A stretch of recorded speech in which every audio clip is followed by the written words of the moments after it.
Right, okay, so what I'm going to do is I'm going to cover a couple of questions that a client of mine, now a new client, because she's just given us a go-ahead. So it's somebody that I met last week. She was probably one of the most thorough people I've encountered in the last 6 months, which is really refreshing to see.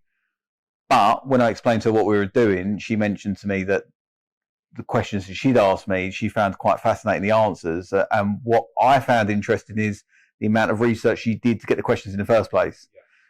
So what I said to her then is, what was the 3 most important questions you feel you needed to know before making a decision on which agent to go with, if that makes sense. Yeah. So she's messaged me the questions. I'm going to go through them. So we'll start with number 1. And what I think is, if I mention the question, then we'll kind of discuss it. So the first one is, how do you choose the right estate agent?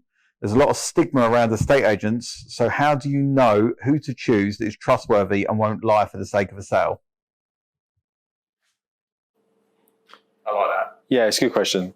I think for many reasons, I think that the trouble is, like she said, there is a stigma.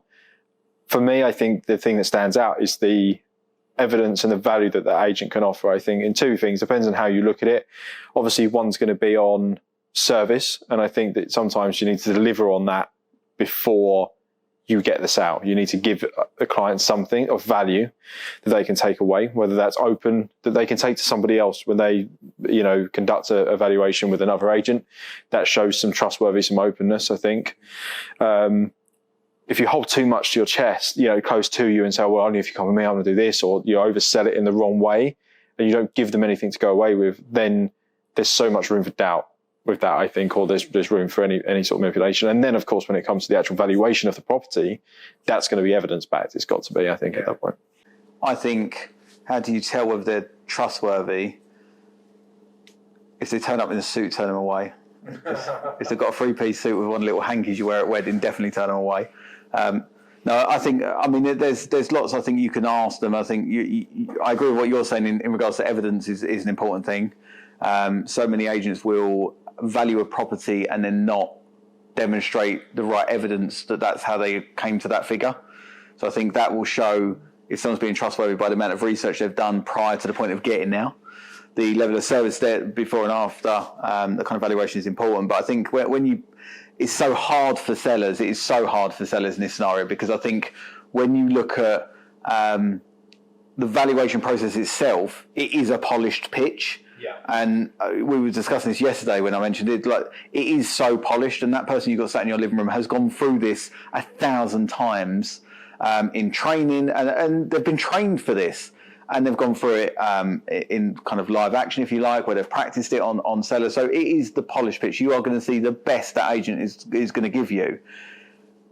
But in a way, I think that also can show you how honest that agent's being with how polished that is, because if it's quite rigid and it's quite routine, it's quite robotic, it's a pitch. And I think there's a difference between having a process and having a pitch. If you've got an order or an agenda you go through, that's one thing, but that agenda can tailor depending on the individual. But if you've got a situation where they are just going through a tick boxing exercise, that's going to tell you you're just getting a pitch. I guess challenge them as well. That's another thing. Oh, yeah. Throw curveballs at them, because they don't expect to be challenged on the question, or if they give you an answer, kind of say, well, I'm not quite convinced by that, but how do you justify that, or how do you quantify that, and see what they say? I think from a seller's point of view, you tend to go into these valuation meetings with the ability, like you go from a position of trust to start with the process. You trust that they know what they're talking about. You trust that they know the process. The thing is that sometimes you arm yourself with some information that can throw that pitch off, then see how they can cover that, because that shows the ability to know the job, not just to relay it. You can learn certain things for what you say in a living room, but do you actually understand it? That's where I think the difference can be as well. That's the thing, and I think with this particular client that mentioned these questions, the thing is I found with her is it was a hard valuation, because usually you go in and you kind of go through your normal order, you've got your agenda and what you was going through, and she was chucking some questions at me, and I had to kind of say a couple of times, I promise I will answer that and I'll come back to it, we'll just run through this. And it was interesting because for me, I knew immediately she'd done some research, that she knew what she was talking about to an extent. Now, I was there answering the questions, but I don't feel like I was telling her stuff that she didn't know. I felt like I was giving my answer to the question. She knew the answer or the right answer, but she wanted my answer. And that made it, that for me is enjoyable because you know they've done that research and it's refreshing to see that. But most sellers haven't done that. So that when they just chuck a question at you, quite often it's at the basis of they are throwing these questions at you just to hear what you've got to say. But that answer is polished. So it's always going to sound good. And sellers do fall for that quite often, I think, like particularly certain questions, they will fall for that quite very easily. So it's a tough one to answer because I think there's multiple layers to this, and perhaps we could break this down into a few different videos as to different bits to look at. I think that'd be a good idea. But I think to answer this question, and this puts us both on the spot a little bit, is that I think let's give one piece of advice for this, which somebody watching this could take away and use for their own benefit. So if you give one bit of advice on how you can tell whether an estate agent is being honest or not, what would it be? I think it is, if they can deliver on value, what they can give. I think if they can deliver something of value that you can take away for other valuations and to take to other within other meetings. Other valuations, to give you something of value that you can take forward regardless of using that agent or not just valuable with that agency, valuable with all agencies, then I feel that they're giving you something that shows that they're honest and clear from the start. Yeah.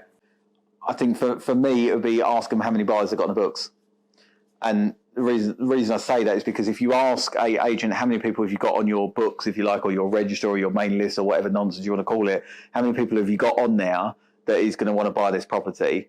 If they come up with a number, they're lying. It's just rubbish because they're not going to know. They're in your living room for the very first time. You may have a 3-bed semi on the Birds Estate. You may have a 2-bed detached on, I don't know, the Daniel Park Way. It doesn't matter what it is, but they've just seen your property for the first time. Have they got people looking for 3-bed semi? Absolutely, all of us have.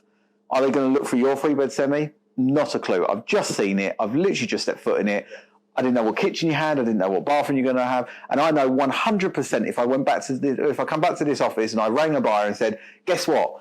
You're looking for a 3-bed semi. I may have something for you. I've just got back from seeing a property. It's going to be for you. They're going to ask for one thing only. And it's going to be without hesitation. It is, have you got any photos? So I can't say to the seller whether I've got buyers in, to buy that property or not because I've just been there. So if the agent says to you a figure, there's a very high percentage chance that they're telling a bit of a fib there, and that's where it starts becoming more from a conversation and some advice to I'm just selling to you, and that turns into a sales pitch. So I would say ask that one question.